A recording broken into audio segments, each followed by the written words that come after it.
കോഴിക്കോട് ഉണ്ടാക്കണ്ടേ? ദേ ശർക്കര ഉരുക്കിയ.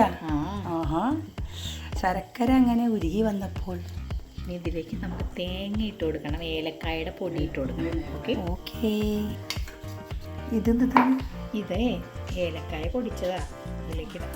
എന്ത് ഏലക്കായ വെറുതെ പൊടിച്ചതാ? ഏലക്കായ പഞ്ചസാര കൂട്ടി പൊടിച്ചതാ, നന്നായിട്ട് പൊടിയാൻ വേണ്ടിയിട്ട്. ഓക്കെ. ഇതേപോലെ കിട്ടും നമുക്ക്.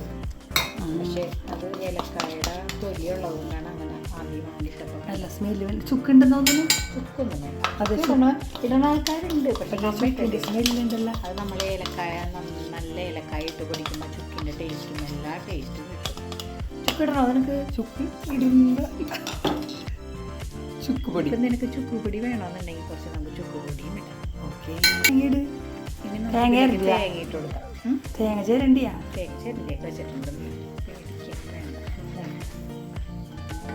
തേങ്ങ ചീരണ്ടി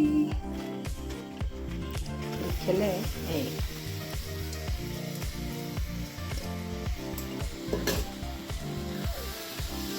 ഓ ഇല്ല.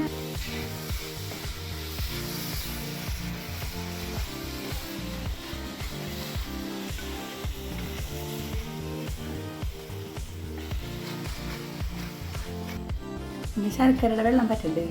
കുറച്ച് വറ്റിയാൽ മതി. അതല്ലെങ്കിൽ കൂടുതൽ വറ്റിച്ചെടുത്ത് കഴിഞ്ഞാൽ ഇത്തിരി കഴിയുമ്പോൾ ഇത് കട്ടയായി പോകും. അപ്പോൾ അധികം വറ്റിക്കണ്ട, ആവശ്യത്തിന് വറ്റിച്ചാൽ. Okay okay.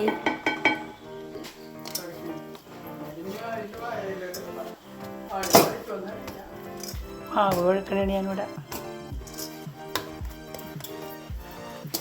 മാവ് ഒഴിച്ചു.